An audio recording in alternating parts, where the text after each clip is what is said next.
আবারও জামাত এনসিপি গোহারা হেরে গেছে। অন্তত একটা পদ তো পাওয়ার কথা রে ভাই। সংসদে তারা বিরোধী দল এবং 11টা রাজনৈতিক দল সবাই মিলে কি একটা পদ পাওয়া উচিত ছিল না? ভোটাররা কেন তাকে ভোট দিচ্ছে না? এদের সমর্থন নিয়ে যারাই নির্বাচন করতেছে তারাই গোহারা হারতেছে। এর কারণ কি আপনারা কি মনে করেন? আমার মনে হয় ভোটারেরা বা জনগণ তাদেরকে বিশ্বাস করতে পারছে না। আপনারা কি মনে করছেন? আপনারা আপনাদের মূল্যবান মতামত জানাবেন। ঘটনা কি ঘটেছে সেটা আপনাদেরকে বলি। ঢাকা আইনজীবী সমিতিতে নির্বাচন হয়েছে। সে নির্বাচনের কিছু ভালো দিক আছে, কিছু খারাপ দিক আছে, সেটাও আপনাদেরকে বলছি। এই নির্বাচনে 23টি পদ ছিল।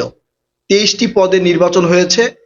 গণ অধিকার পরিষদ এবং বিএনপি জোট নীল প্যানেল নিয়ে নির্বাচন করেছে এবং জামাত এনসিপি জোট আরেকটা প্যানেল নিয়ে নির্বাচন করেছে। এই 23টি পদে জামাত এনসিপি জোট একটা পদও পায় নাই এবং গণ অধিকার পরিষদ আর বিএনপি জোট যেটা নির্বাচন করেছে তারা 23টি পদই পেয়েছে। অর্থাৎ 23টি পদের মধ্যে 23টিই পেয়েছে বিএনপি, একটাও পায় নাই জামাত এনসিপি জোট। এখন এই নির্বাচন দিয়ে কি বোঝা যাচ্ছে? এটা কিন্তু ওই যে কিছু অশিক্ষিত, আমার মতো অশিক্ষিত ভোটার যারা আছে তারা কিন্তু ভোট দেয় নাই।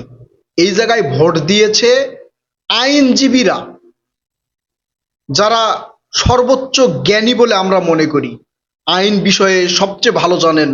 আর আইন বিষয়ে যে সবচেয়ে ভালো জানে সে দেশ সম্পর্কেও তো সবচেয়ে ভালো জানে। তারা কেন এই জামাত এনসিপি জোটের একজন সদস্যকেও নির্বাচন করলেন না? এগুলো খুব একটা ভালো বার্তা দিচ্ছে বলে আমি মনে করি না। ভবিষ্যতে বাংলাদেশের বিরোধী দল কি হবে একমাত্র আল্লাহ তাআলাই জানেন। তবে এর মধ্যে কিছু রহস্যও রয়েছে, সেটাও বলতেছি। এর মধ্যে মানে এই নির্বাচনে একটা দুঃসংবাদ হচ্ছে, এই নির্বাচনে ভোট পড়েছে 34%, বাকি 66% আইনজীবী ভোট দেয় নাই। চিন্তা করেন, 66% আইনজীবী মানে ভোটারেরা ভোটের বাহিরে ছিল। এটা কোনো নির্বাচন হতে পারে? 50-50 হলেও সেটা মানা যেতে পারে। কোথায় 66%, কোথায় 34%? এখন এটা নিয়ে অনেক আলোচনা সমালোচনা হচ্ছে। অনেকে মনে করছেন যে আওয়ামীপন্থী আইনজীবী যারা তারা ভোট দেয় নাই। সচরাচর ভোট হলে আমরা দেখি যে 70%, 80% পর্যন্ত ভোট পড়ে। আর এগুলো আইনজীবী সমিতি যেগুলো তারা তো সবাই অ্যাক্টিভ, তারা পর্যন্ত ভোট দিতে আসে নাই। তো অনেকেই বলছেন এরা হচ্ছে আওয়ামীপন্থী আইনজীবী, এই জন্য ভোট দেয় নাই। তাহলে মানে আওয়ামী লীগের তো জয় হলো। যদি 66% আইনজীবী আওয়ামীপন্থী হয়ে থাকে তাহলে তো আওয়ামী লীগের জয় হয়ে গেছে। আওয়ামী লীগের কোনো প্যানেল থাকলে তো তারা বিজয়ী হতো। এটা আসলে দুঃসংবাদ। মানে এরা কাকে ভোট দিবে? সেখানে হানা ভোটের তো ব্যবস্থা নেই যে না আমরা এটা চাই না বা নির্বাচন চাই না। যদি ওখানে লেখা থাকতো যে বিএনপির প্রার্থী, জামাত এনসিপির প্রার্থী আর না ভোটের প্রার্থী, না ভোট বেশি হলে এই নির্বাচন বাতিল হবে, এরকম সিস্টেম থাকলে তো ওই ভোট বাতিল হয়ে যেত। মানে বিষয়টা তাই হচ্ছে না। 66% আইনজীবীরা ভোট দেয়নি মানে কি? তারা না ভোট দিত, তাহলে তো নির্বাচন বাতিল হয়ে যেত। আমরা জাতীয় নির্বাচনেও দেখেছি, জাতীয় নির্বাচনে বড় একটা অংশ ভোট কেন্দ্রে যায় নাই। এটা এই অন্তর্বর্তীকালীন সরকারের সময় শুধু না, আওয়ামী লীগ সরকারের সময়ও দেখেছি। মানে ভোট পড়েছে 6-7%, দেখানো হয়েছে 60%, 70%। এখন ওই রকম ধারাবাহিকতায় এসে অন্তর্বর্তীকালীন সরকারের সময় ভোট বেশি পড়েছে, কিন্তু তারপরেও একটা বৃহৎ অংশ ভোট দিতে যায়নি। এই বৃহৎ অংশের লোকজন কারা? অনেকেই বলছেন এটা আওয়ামী লীগের। আওয়ামী লীগের লোকজন ভোট দিতে আসে নাই। তাহলে কি যারা ভোট দিতে আসে নাই তারা আওয়ামী লীগকে আবারও চাচ্ছে? নাকি এই সরকার মানে অন্তর্বর্তীকালীন সরকার বা বিএনপি জামাত এরা সেই সকল লোকদেরকে বুঝাতে ব্যর্থ হয়েছে?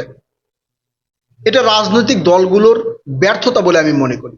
তারা জনগণকে বুঝাতে পারেনি আওয়ামী লীগের দুর্নীতি, অন্যায়, অবিচার, লুটপাট এগুলো মানুষজনকে বুঝাতে পারেনি বিধায় ওই ভোটারেরা ভোট কেন্দ্রে আসে নাই। যারা ভোট কেন্দ্রে আসে নাই তারা সবাই যে আওয়ামী লীগের নেতা কর্মী, তারপরে হচ্ছে আওয়ামী লীগের সহযোগী, তারা কিন্তু নয়। শুধু আওয়ামী লীগকে সমর্থন করে এরও অনেক বড় একটা অংশ ভোট কেন্দ্রে আসে নাই। তার মানে যারা আওয়ামী লীগকে সমর্থন করে তাদেরকে সরকার বলেন, এই রাজনৈতিক দলগুলো বলেন, এরা বুঝাতে ব্যর্থ হয়েছে আওয়ামী লীগের শাসন আমলে কি কি হয়েছে এগুলো বুঝাতে ব্যর্থ হওয়ার কারণেই আওয়ামী লীগকে যারা সমর্থন করে তারা ভোট কেন্দ্রে আসে নাই। তারা যদি বুঝাতে পারতো আওয়ামী লীগের দুর্নীতি, অন্যায়, অবিচার, টাকা লুটপাট, ব্যাংক লুটপাট, প্রকল্পের নামে কোটি কোটি টাকা বিদেশে পাচার করা, এগুলো যদি বুঝাতে পারতো তাহলে সাধারণ জনগণ ঠিকই বুঝতো। এটা হচ্ছে রাজনৈতিক দল এবং সরকারের ব্যর্থতা। কিন্তু এই আইনজীবী সমিতির যে নির্বাচনগুলো হলো, এর আগেও আপনারা দেখেছেন সম্ভবত, আমি আমার ভিডিওতে বলছি, শরীয়তপুরে একটা আইনজীবী সমিতির নির্বাচন হয়েছে, শরীয়তপুর মনে হচ্ছে আর কি, আমার জেলাটা মনে নাই। সেখানে জামাত এনসিপির পক্ষ থেকে, মানে জামাত জোটের পক্ষ থেকে বলা হয়েছিল যে আমাদেরকে নির্বাচনের ফরম তুলতেই দেওয়া হয় নাই, এই জন্য তারা অংশগ্রহণই করতে পারে নাই। বিধায় বিএনপি সেখানে, মানে বিএনপি সমর্থিত আইনজীবীরা জয়লাভ করেছে।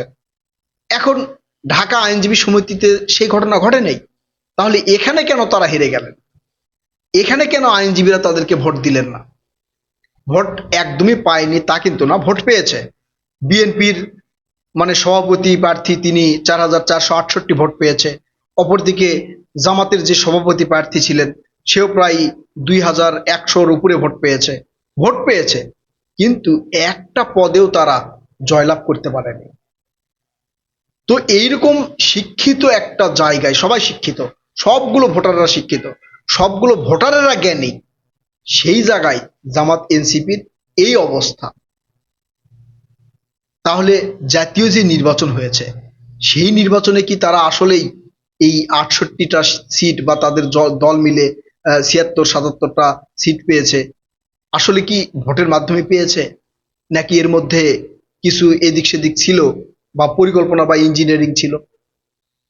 শিক্ষিত জায়গায় ভোট পায় নাই, আর ওই সাধারণ ভোটার হিসেবে আমার মতো অশিক্ষিত লোকজন সেখানে তাদেরকে ভোট দিয়ে জয়লাভ করিয়েছে।